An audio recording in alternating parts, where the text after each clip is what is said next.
Olá, estamos juntos mais uma vez pela nossa Jovem Pan Online. Obrigado a você que nos acompanha também pela grande rede de rádio brasileira, a rede Jovem Pan. 130 emissoras, 2.500 cidades brasileiras recebem diretamente o som da Pan, são milhões de ouvintes em todo o país. Você nos acompanha também pelas nossas redes sociais, o Twitter da Pan, @portal Jovem Pan, o Facebook da Pan, Jovem Pan Online, pela internet não há fronteiras, abrindo o nosso portal www.jovempan.com.br. Olhando para a tela do seu computador, você encontra, ouça a Jovem Pan, clique, receberá o som da Pan, esteja você onde estiver. E também, na tela do computador, você encontra o caminho para a nossa Jovem Pan Online, rádio com imagem, tem uma grande grade com muita informação, com muita notícia, está tudo lá com os nossos convidados, consultores, repórteres, comentaristas, mais de 5.000 shows, entrevistas especiais, como essa que nós vamos fazer agora com muito prazer com o jornalista Tom Cardoso, que está conosco aqui. Tom, obrigado pela presença, é bom tê-lo aqui. Eu que agradeço, Wanderlei, é um prazer estar aqui. Prazer é nosso. O Tom escreveu, entre outras obras, a biografia do Dr. Paulo Machado de Carvalho. Eu estava falando para ele, falei, poxa, eu preciso ler um livro seu, O Cofre do Dr. Rui, né? Que é aquele cofre do Ademar de Barros, que é uma história, mas ele transformou numa história especialmente interessante. E agora, Sócrates, a biografia do grande Sócrates, né? que tem uma marca extraordinária dentro do futebol brasileiro e fora do futebol, por tudo aquilo que a gente sabe. Mas os detalhes todos estão nesse livro, nessa biografia que o Tom Cardoso escreveu. Tom, eu queria que você falasse primeiro como é que surgiu a ideia, como é que foi esse parto todo, por favor. Wanderlei, o Brasil é raro de biografias sobre jogadores de futebol, né? Verdade. Eu acho que muito por eles não se posicionarem muito fora de campo, né? Eles têm, assim, um pensamento muito linear, né? É difícil um jogador ter uma atuação fora do campo. Eu acho que se deve a isso o fato de existirem poucas biografias sobre jogadores. E o Sócrates não, né? O Sócrates, desde garoto, desde juvenil, ele se posicionava fora de campo. Ele era dono de parte do passe com 17, 18 anos. Recém-migrado para o profissional. Então eu acho que é um jogador muito interessante. Eu falei, poxa, não existe uma biografia do Sócrates. Aí Quando que você pensou isso? Eu pensei em 2011, um pouco antes dele ficar doente. Eu mandei os meus 3 livros para ele, Dr. Paulo, o do jornalista Tarso de Castro, que tem semelhanças até com a figura do Sócrates, foi um dos criadores do Pasquim, e o livro do Cofre. Ele leu doente os 3 livros já no hospital e me convidou para fazer a 4 mãos, mas infelizmente veio a falecer. E eu toquei o livro para frente e é como uma homenagem. É claro que o livro não é um livro, né, é uma biografia autorizada, não, mas não autorizada. Mas acho que o Sócrates fica como um personagem singular, né, original. Você goste ou não, você tem que admitir que é um personagem que foge às regras do futebol, né? O livro foi lançado antes dele morrer? Não, foi lançado recentemente. Mais ou menos 3 anos depois. 3 anos depois da morte. Você ouviu muita gente, né? Eu vi mais de 100 pessoas, né? Entre jogadores, dirigentes, amigos. Algumas indicadas por ele, não? Não. Ele não teve quase nenhuma participação Nada. no livro, né? Não deu tempo para ter. Eu tive acesso a alguns diários dele, né? Que a Kátia me passou, a última mulher dele. Então, até no livro, né, quando está em primeira pessoa, o Sócrates dizendo, é um diário que ele mantinha e que ele pretendia escrever uma autobiografia. Mas não conseguiu? Não conseguiu, não deu tempo. Não conseguiu. E o livro, dá um resumo do que fala o livro, como é que começa o livro? Eu começo com uma história do Sócrates, que ele era médico, né, conciliava a faculdade de medicina com o futebol, e por ser estudante de medicina, ele está sempre tentando conciliar os horários, era sempre difícil para ele, né? Imagina, a medicina tomava muito tempo que o seu Raimundo, o pai, o obrigou. Ele falou, você pode jogar futebol profissionalmente, mas você vai acabar o curso de medicina. Então ele tinha que conciliar essas 2 atividades. E teve um jogo, eu abro o livro com essa história, teve um jogo do Botafogo contra o Corinthians aqui no Pacaembu. E ele estava, o ônibus da delegação do Botafogo foi primeiro, normalmente, e ele tinha uma aula de medicina na faculdade e teve que ir em cima da hora para o estádio. E quem leva o Sócrates é o motorista do Botafogo para o Pacaembu. E ele chega faltando 20 minutos para o jogo, com um jaleco de médico. E aí ele não sabe como que ele vai fazer, porque não tem ninguém do Botafogo ali perto, né? Ele acaba pagando ingresso, como médico, vestido de médico, e aí vai pelo corredor, você conhece mais do que ninguém, o Pacaembu, ele vai ali, vai percorrendo o alambrado ali até chegar o acesso ao vestiário e fala pro pro segurança ali do Pacaembu, olha, eu sou jogador do Botafogo. Eu falei, como assim jogador do Botafogo? Vestido de médico? Meu nome é Sócrates. Sócrates, que nome curioso. E esse pezinho de bailarina, porque o Sócrates tinha 1,91 m e calçava 41, né? Era um pé desproporcional. E o cara achou que era algum paciente né? do hotel psiquiátrico, do Hospital das Clínicas, do paciente, né? E aí ele vai tentando gesticular, e o jogo vai começar, e entra o Cebinho, que é massagista do Botafogo, vê o Sócrates naquela situação e fala, explica pro porteiro tudo. Não, vem, ele coloca a roupa, tudo, ainda faz um gol, que é o único do Botafogo na goleada do Corinthians por 4-1. O Corinthians ganha o Botafogo, mas ele já é o melhor em campo. Então eu abro com essa história, que o capítulo chama de Jaleco no Pacaembu. Legal. E aí você vem contando... Aí eu vou contando, aí eu sigo uma ordem cronológica, né?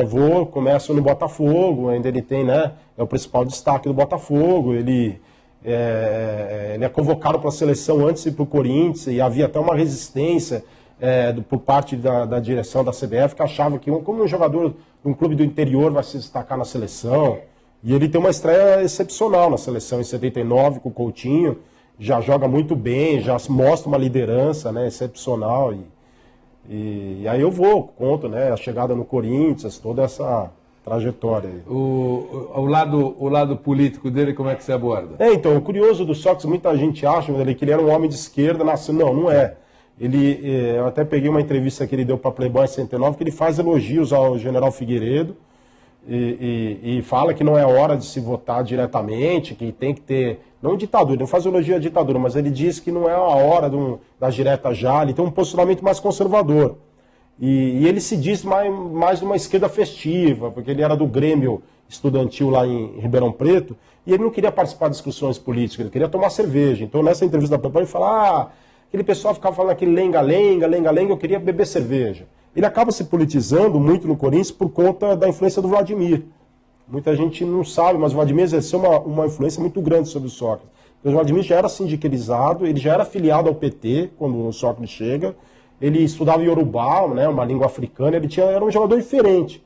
É verdade. E aí você conhece muito bem, chega o Adilson Monteiro Alves também, que era ligado, né, a causas de esquerda, e esse pessoal faz um pouco a cabeça do Sócrates. Ele se torna um jogador muito, muito politizado a partir dessa convivência com o Vladimir e com o Adilson Monteiro Alves. Mas ele não era, ele estava mais para a esquerda festiva, né, coisa da cerveja. Claro que ele nunca foi um homem de direita, mas ele não tinha esse engajamento que ele mostra nas diretas, né, que ele condiciona a ida dele à Fiorentina, dizendo, se o Brasil aprovar as emendas das diretas, eu não vou para a Itália, né, ele acaba indo.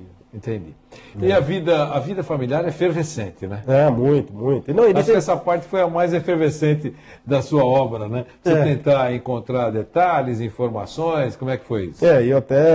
Eu até conto no livro que muita gente não sabe que a ida do Sócrates para a Fiorentina na Itália não se deu apenas pela questão das diretas que não foram aprovadas, ele saiu do país, porque ele era amante dele na época, a Rosemary, cantora da Jovem Guarda. Isso eu conto meio, né, um pouco assim, não entrando em detalhes, mas ele estava com uma crise no casamento, de fato, na época, e ele viaja para a Itália um pouco para... A primeira mulher, Regina, com a Regina, né? Regina. E aí eles acabam voltando, ele já tem 4 filhos, tudo, mas ele tinha esse romance com a Rosemary, né, com a cantora da Jovem Guarda, que era lindíssima, e ele sai um pouco por isso também, o casamento está em crise, é claro que ele sabe que a proposta da Fiorentina é uma proposta muito boa, mas ali ele encontra uma série de problemas, né?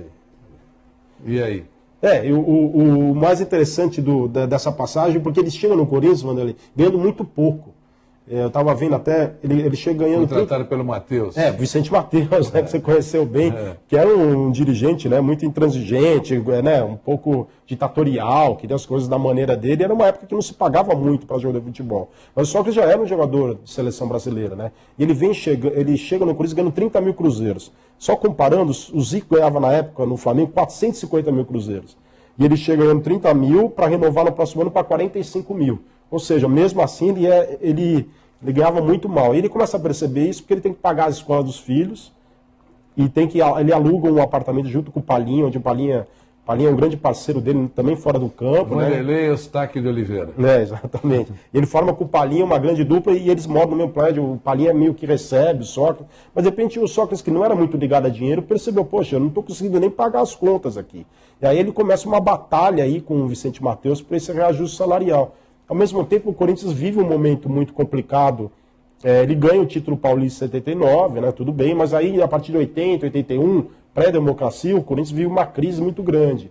E isso vai também conciliando, quer dizer, vai na mesma época que o Sócrates está pedindo reajuste salarial, com o Vicente Mateus. A torcida pega muito no pé do Sócrates, muita gente não sabe, mas ele demorou para virar ídolo, porque ele tinha aquele gesto econômico, né, com o braço, com o punho cerrado, que era o meio contrário do estereótipo do jogador corintiano. Com frieza, né? Ele não vibrava muito, ele já chegou dizendo que era santista, olha, eu sou santista, e não sei se eu vou virar corintiano, era muito verdadeiro, né? E a torcida se irritava, o Palinha dizia, pô, Sócrates, faz um gol, vai lá no alambrado, faz um pouco com a Fiel ali. Ele falou, não é a minha.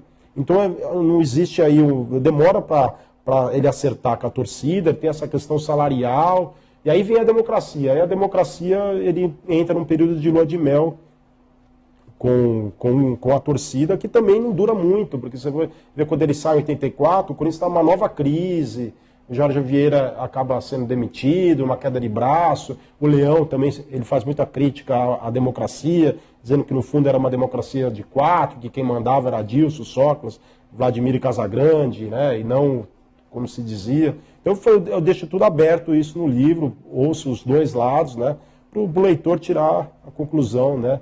Não é um livro em defesa do Sócrates, nem contra o Sócrates. Entendi.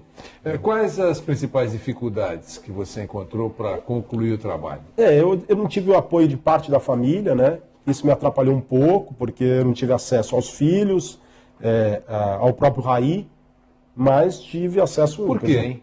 Porque eles preferiram não... Eles não me atrapalharam nem ajudaram. Eu diria que eles ficaram neutros, né? Porque acho que era muito recente a morte do Sócrates, não quiseram se envolver naquela época. Eu respeitei a decisão deles, mas toquei o livro. Achei que era possível fazer um livro ouvindo, né, outras pessoas, e é claro que a família fez falta, eu gostaria de ter ouvido, mas eu decidi fazer da mesma forma. Tá. Eu estou lendo aqui um dos capítulos, você fala o superatleta de Telê. É legal isso, né? Porque, Vanderlei, a única vez que o Sócrates, isso que me disse foi o Júnior.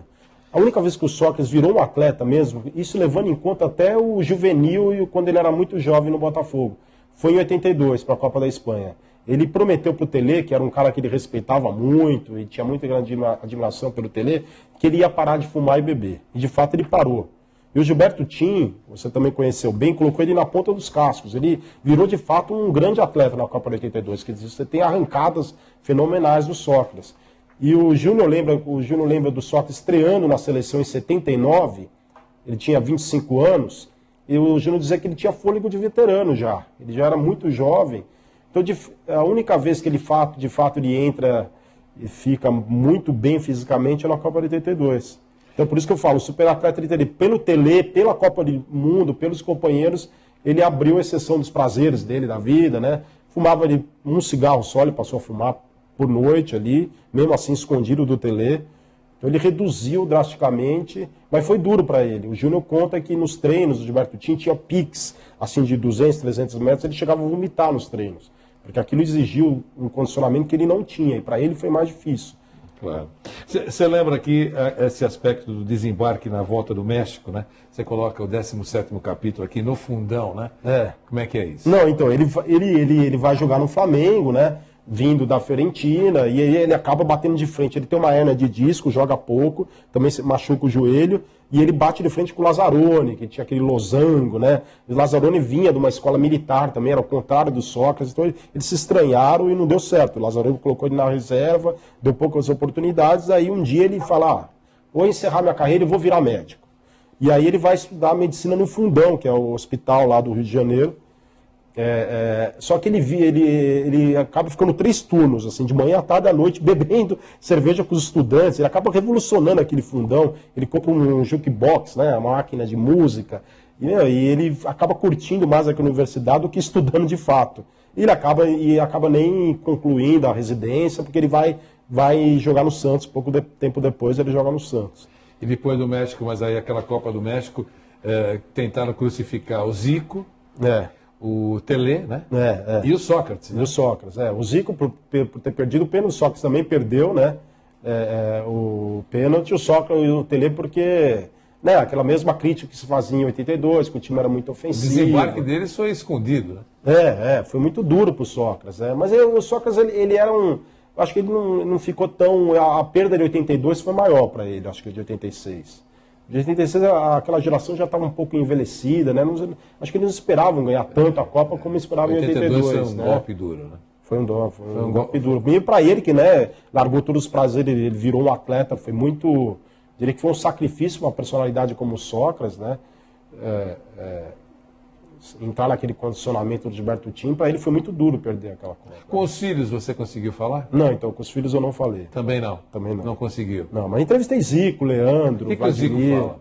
Não, o Zico conta histórias divertidíssimas no livro. Ele conta uma história... O Sócrates foi para a Itália e ele teve 4 problemas de adaptação na Itália. Primeiro, por conta do inverno europeu, foi um dos piores dos últimos 20 anos. Foi muito dura. A ciumeira dos jogadores italianos e do Passarella, que era o capitão do time argentino, a grande estrela, e chega um brasileiro, né, e ganhando tanto quanto ele, causou uma certa ciumeira. O Passarella tinha uma personalidade forte. O Sócrates não se adaptou também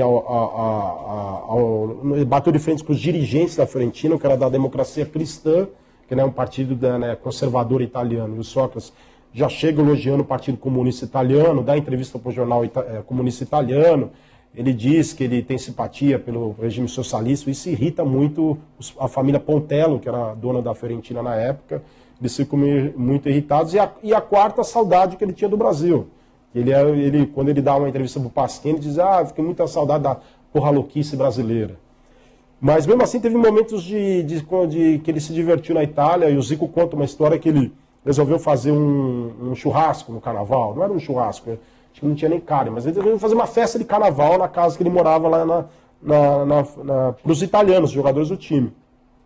Aí quando o Zico e o Júnior viram, mas você vai fazer a festa para os jogadores da Fiorentina e para a gente não? Então ficou decidido que no primeiro dia de festa iam só brasileiros que jogavam lá, e jogavam Zico, Edinho, Júnior, Cerezo, essa turma toda. E no segundo dia de festa, e chegariam os companheiros de Fiorentina, os italianos, argentinos. Aí no primeiro dia eles bebem, né? Os brasileiros todos bebem muito, e alguns ficam para ver a segunda festa, que é dos italianos. E o Sócrates ficou também de fogo já. E começam a chegar os italianos, super elegantes, de terno e gravata. E o Sócrates pega uma tesoura de cortar grama, e falou, não, na minha casa ninguém entra de gravata. E eles com aquelas gravatas importadas, super chique, pega uma coisa e vai cortando, cada um que chega, ele pega e corta com a tesoura de cortar grama, a gravata, e o Zico e o Júnior rindo daquela situação, até chegar o Passarella. Aí ficou um silêncio. Será que o Sócrates vai cortar a gravata do Passarella? Não tem dúvida, ele picota a gravata inteirinho, o Passarella fica super tenso. Então essa história o Zico contou. O José Trajano também contou uma história, que ele estava lá, e que o Sócrates arrumou com um amigo maquiador, tipo um lança-perfume, para ficar doidão todo mundo lá. E era um tipo um laquê. Aí quando a pessoa chegava na festa dele, ele botava no nariz da pessoa para ela dar uma cheiradinha aí. Aí ficou todo mundo doidão e cada um com uma cor diferente. O laquê era vermelho, o outro amarelo. E o Trajano olhou, quando viu, cada convidado tinha uma cor de nariz diferente. Lá, né? Fez uma zona. Fez uma zona. Eu nem pude contar tudo o que aconteceu nesse dia, assim, que era impublicável. Mas foi uma festa, assim, que os italianos, mesmo depois com a gravata cortada, acabaram entrando no clima, tudo. E curtiram. Mas o Sócrates, claro, que já estava a ponto de sair por todos esses problemas que eu disse aqui de adaptação. Tem uma história também com Adilson Monteiro Alves, essa que você colocou no livro, por isso que eu estou perguntando, na casa do Valdemar Pires, não tem? Tem. Que detonaram a adega dele, não foi? Chegou o Sócrates, mais um advogado que estava com o Sócrates, o seu Raimundo e o Adilson para renovar o contrato do Sócrates. E o Sócrates tinha marcado com o Cabrini, que é então repórter do Bom Dia Brasil, acho que da Rede Globo, já tinha marcado, não o Sócrates, provavelmente o Adilson, falou, vem aqui de manhã que você vai ter um furo. O Sócrates, eu vou anunciar a renovação do Sócrates com o Corinthians, que todo mundo está esperando, aquela queda de braço, né? Se bem que já era na gestão do Valdemar Pires, o Vicente Mateus já tinha saído. Mas toda renovação era sempre um imbróglio. E aí eles acabam conversando na adega, e acabam bebendo todos os vinhos da adega. Eu não sei nem como o seu Raimundo, acho que provavelmente o seu Raimundo deve ter ido embora antes, porque ele não concordava com aquilo. E eles bebem todo aquele... E quando o Cabrini chega de manhã, né, avisado pelo Adilson, o Valdemir Pires fala, olha, não dá para eles, estão todos dormindo lá na adega, porque eles estão todos bêbados, caídos lá na adega, e ninguém vai falar. E o Cabrini saiu sem o furo, Sem né? o furo, sem porque furo. os possíveis entrevistados estavam desmaiados. Estavam desmaiados. Tom, tem muita coisa legal aqui no livro, que já está nas livrarias, né?